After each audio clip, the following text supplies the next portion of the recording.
Karas Ukrainoje gali baigtis jau šią vasarą. Tokia retorika staiga pradėjo skambėti iš Ukrainos prezidento Volodymyro Zelenskio ir Europos pareigūnų. Tačiau čia reikia kai ką paaiškinti, mes tuo pasirūpinsime. Bent jau Zelenskis tvirtina, kad birželį ir liepą Ukrainos laukia kažkokie itin svarbus įvykiai. Tuo pačiu metu Krymas atsidūrė blokadoje. Ukrainos gynybos pajėgos smogė Čangariui, o ten, kaip žinoma, yra strateginis tiltas. Ukrainos kariškių smūgiai tiltui prie laikinai okupuoto Čangaro kaimo Chersono srityje, esančio prie sienos su aneksuotu Krymu, priartino transporto žlugimą Rusijos kariuomenės logistikai pusiasalyje. Be to, dėl sėkmingų smūgių kelių jungiančiam laikinai okupuotą Mariupolį su aneksuotu Krymu, Rusijos karinė vadovybė uždraudė gabenti karinius krovinius keliu Mariupolis-Berdianskas-Melitopolis. Atsakydamas į sėkmingas Ukrainos ginkluotųjų pajėgų bepiločių sistemų pajėgų operacijas, Maskvos Basmanio rajono teismas dar kartą už akių suėmė Ukrainos ginkluotųjų pajėgų bepiločių sistemų pajėgų vadą Robertą Madžarą Braudį. Taigi visas šias naujienas dabar kartu greitai aptarkime. Mano vardas Aleksejus Pečijus. Aptarkime šią temą kartu, bet prieš pradedami paprašysiu jūsų užsiprenumeruoti šį kanalą, paspausti patiktuką šiam įrašui ir parašyti bet kokį komentarą po šio vaizdo įrašu. Taigi, birželis ir liepa gali nulemti labai daug Ukrainai. Tokį pareiškimą padarė Ukrainos prezidentas Volodymyras Zelenskis bendroje spaudos konferencijoje su Estijos prezidentu Aloru Karisu Taline. Toliau pateikiu citatą. Ukrainos pozicijos fronte yra stiprios. Stipri ir mūsų tolimojo nuotolio įtaka Rusijos logistikai, Rusijos naftos perdirbimui, Rusijos kariniai gamybai. Laikinai okupuotame Kryme ir kai kuriuose Rusijos regionuose jau trūksta benzino, o mėnesiais nėra normalios ryšio. Rusija kas mėnesį netenka daugiau nei 30 000 karių žuvusių ir sunkiai sužeistų. Taip pat Zelenskis pažymėjo, kad artimiausiamis dienomis Ukraina aptars būtent tai, kaip Europa turėtų dalyvauti dėrybose ir kada dėrybos galėtų prasidėti. Kadangi Europai reikia tikro balso taikos dėrybose, tuo pačiu metu Amerika, pasak Zelenskio, yra pasirengusi prisijungti prie šių procesų.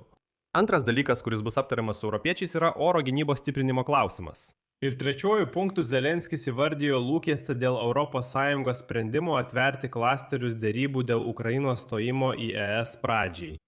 Ir štai daugelis Ukrainos žiniasklaidos priemonių perėmė dar vieną tezę. Neveldui prisiminiau, kad Zelenskis spaudos konferencijoje dalyvavo ne vienas, o kartu su Estijos prezidentu. Karas Ukrainoje gali baigtis šią vasarą. Štai tokią naujieną dabar skelbia Ukrainos žiniasklaida, remdamasi Estijos prezidentu, kuris stovėjo šalia Zelenskio. Tačiau iš tikrųjų Estijos prezidentas Karis pareiškė, kad vasarą atsiras galimybė pradėti taikos dėrybas, o ne tai, kad karas gali baigtis. Ne, tai visiškai skirtingi dalykai. Dėrybų proceso pradžia negarantuoja greito karo pabaigos. Tai mums jau parodė dėrybos su rusais, kurias pavyzdžiui praėjusiais metais inicijavo amerikiečiai. Vis dėlto Ukrainos ginkluotosios pajėgos šiuo metu iš tikrųjų naikina rusų logistiką, apie ką užsiminė Zelenskis. Ir čia paeiliui. Jūs jau žinote, kad Ukrainos ginkluotosios pajėgos dabar dronais atakuoja visą okupantų logistiką pietų Ukrainoje. Atakuojamas vadinamasis sausumos koridorius iš Rusijos į okupuotą Krymą. O čia yra Ukrainos ginkluotųjų pajėgų bepiločių sistemų pajėgų vadai. Madžaras pranešė, kad dėl sėkmingų smūgių kelių jungiančiam laikinai okupuotą Mariupolį su Krymu, Rusijos karinė vadovybė uždraudė gabenti karinius krovinius keliu, kurį Rusija vadina Novorosijos trasa. Ir štai, pasak Madžaro, Rusijos kariuomenės grupuotės Rytai vadas įsakė okupantams gabenti materialinės atsargas aplinkiniais keliais. Jis pažymėjo, kad per 2 savaitės karinių krovinių srautas vadinamojų R280 keliu jau sumažėjo 71%. Be to, Ukrainos pajėgos aktyviai atakuoja Čangaro tiltą. Kaip teigia kariškiai, smūgiai tiltui prie laikinai okupuoto Čangaro kaimo Chersono srityje, esančio pasienyje su aneksuotu Krymu, gali priartinti transporto kolapsą Rusijos kariuomenės logistikai pusiasalyje. Taip pat pažymėsiu, kad Čangaro tiltas yra vienas iš kelių logistikos maršruto, kuriuos rusai naudoja karinės paskirties kroviniams gabenti. Tačiau palaipsniui Ukrainos ginkluotosios pajėgos kuria tam tikras sąlygas transporto kolapsui. Ir čia priminsiu, kad anksčiau Ukrainos ginkluotosios pajėgos jau sunaikino 3 geležinkelio kiautus per Kerčės sąsiaurį ir sukėlė okupantams problemų. Na ir jau akivaizdu, kad kai logistika per žemyninę Ukrainos dalį į Krymą bus visiškai sužlugdyta, Ukrainos ginkluotosios pajėgos akivaizdžiai pereis prie atakų prieš vienintelę likusią transporto arteriją – Krymo tiltą. Ir štai tęsiantis kuro krizei Kryme, pusiasalyje atsirado ženklų, kad pradeda trūkti maisto produktų.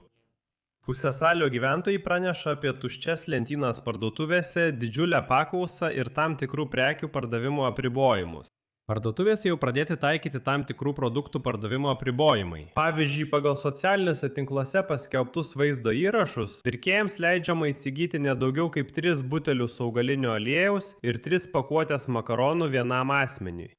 Be to, iš parduotuvių lentynų Kryme pradėjo dingti cukrus, grikiai, ryžiai, miltai, druska, makaronai, augalinis aliejus ir kai kurios kitos prekės. Na, o benzino jau neįmanoma nusipirkti, jei neturite specialaus talono iš okupacinės valdžios. Turistai iš Rusijos jau atšaukė savo keliones į Krymą, nes yra rizika tiesiog neišvykti iš ten. Na, benzino tikrai nėra. Ir štai į visą tai rusai nusprendė atsakyti jiems būdingu būdu. Maskvos Basmanijos rajono teismas priėmė sprendimą už akių suimti Ukrainos kariuomenės bepiločių sistemų pajėgų vadą Robertą Madžarą Brodį, byloje dėl tariamo grupinio teroro akto su žuvusiaisiais. Taip pat šioje pačioje byloje Rusijos teismas už akių suėmė bepiločių sistemų brigados Ptahi Madžaro vadą Andrejų Klimenko. Pažymima, kad pagrindu tapo išpuolis prieš koledžą Starobelske gegužės 22 dieną, per kurį, kaip teigia Rusijos pusė, žuvo 10 žmonių. Ukrainos ginkluotųjų pajėgų generalinis štabas paneigė rusišką melą apie smūgį į civilinį bendrabutį ir pažymėjo, kad Starobelsko miesto rajone buvo atakuotas vienas iš Rubikono padalinio štabų. Na, o jei praleidau, tai aš priminsiu. Anksčiau Rusijos Duosis vakarų apygardos karinis teismas jau už akių nuteisė SBS vadą Madžarą kalėti iki gyvos galvos. O dar anksčiau ankstesnis nuosprendis Rusijoje buvo paskelbtas kovo 20 dieną. Tada Madžarą už akių nuteisė 18 metų griežto režimo kolonijoje pagal straipsnį dėl teroristinės veiklos rėmimo. Kaltinimai bepiločių sistemų pajėgų vadui buvo susiję su bepiločių smūgiais į Rusijos kuro ir energetikos komplekso objektus. Na, trumpai tariant, rusai beveik kiekvieną mėnesį skiria Robertui Madžarui Brodžiui kalėjimą iki gyvos galvos, o jis ir toliau dronais naikina tuos rusus. Šioje vietoje padėsiu daugtaškį. Savo nuomonę ir išvadas rašykite komentaruose po šiuo įrašu. Prenumeruokite kanalą, paspauskite varpelį ir nepamirškite paspausti patiktuką. Jei norite paremti šio YouTube kanalo veiklą, tai galite padaryti finansiškai per bet kokią auką pagal nuorodas ir rekvizitus šio vaizdo įrašo aprašyme. Tiek šį kartą. Saugokite save, visiems iki, Dima Torzok.